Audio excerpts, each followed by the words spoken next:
Hello বন্ধুরা, welcome to my channel. আমি রনিতা। বন্ধুরা, আমি আজকে তোমাদের সঙ্গে একটা সত্যিকারের ঘটনা শেয়ার করব। এই ঘটনাটা বাট আমার হাজব্যান্ডের সঙ্গে ঘটেছে। তো আমি এই কাহিনিটা শোনার পরে আমার এটাই মনে হলো যে মানুষ যে কতটা অমানবিক, কতটা নিষ্ঠুর প্রকৃতির হতে পারে। এটা না শুনলে পরে এটা কখনোই বোঝাই যেত না যে হ্যাঁ, মানুষ এতটাও নিকৃষ্ট প্রকৃতির হতে পারে। তো ঘটনাটা ঘটেছিল হলো পুজোর সপ্তমীর দিন। আমি আর আমার হাজব্যান্ড আমার বাবার বাড়িতে যাব। তো ও সেই সময় মিষ্টির দোকানে যায় মিষ্টি কেনার জন্য। তো মিষ্টির দোকানে গিয়ে দেখে যে একটা বয়স্ক লোক, তো বয়স্ক লোক পাগলই হবে হয়তো, ওর মুখ থেকে যেটুকু শুনলাম। তো সেই বয়স্ক লোকটি আর কি সকলের পায়ের কাছে গিয়ে পায়ে হাত দিচ্ছে, তাকে কিছু খাবার দেওয়ার জন্য। তো সে এইভাবেই লোকের কাছে খাবার চাইছে। মানুষ অন্যান্য পাগলরা কি করে, মানুষের কাছে হাত পাতে খাবারের জন্য। তো সেই বয়স্ক লোকটি আর কি সেই বয়স্ক পাগল লোকটি আর কি ওই মানুষের পায়ের কাছে হাত দিয়ে দিয়ে খাবার চাইছিল। তো ও সাইডেই ছিল, ও মিষ্টি নেয় আর কি, তো মিষ্টি বলে দিয়ে সাইডেই দাঁড়িয়েছিল।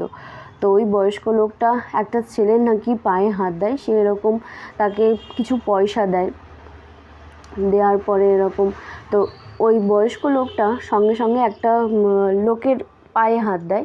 তো সেই লোকটা যখনই তার পায়ে হাত দেয়, লোকটা উত্তেজিত হয়ে যায় এবং হয়ে গিয়ে সেই বয়স্ক লোকটাকে সঙ্গে সঙ্গে চড় মারে।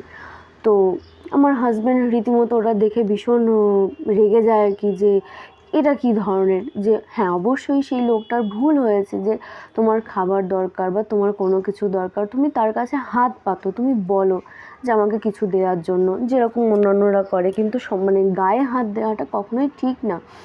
কিন্তু উনি সে কথাটা একবারের জন্য সে ব্যক্তিকে বলতে পারতো, তিনি কিন্তু কখনোই সেটা বলেননি একবারের জন্য। অটোমেটিক তার রাগ হয় এবং যখনই তার পায়ে হাত দেয়, ঠাস করে সেই লোকটি আর কি সেই বয়স্ক লোকটিকে চড় মারে।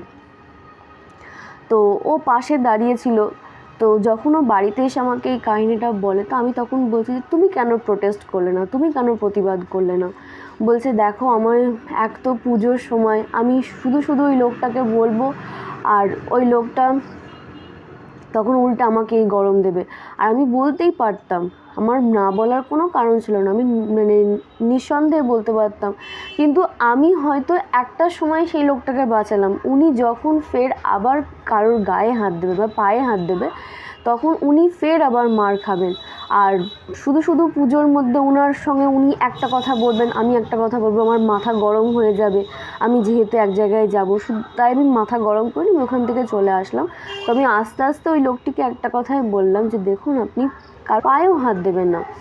তো আপনি এরকম করে গিয়ে বলবেন যে হ্যাঁ আমার কিছু সাহায্য করার জন্য পয়সা কিংবা খাবার, যাই হোক, কিন্তু গায়ে হাত দেবেন না। কারণ আজকে আপনাকে এই লোকটা মেরেছে, আপনি অন্য জায়গায় যখন যাবেন ফের আপনাকে মারবে।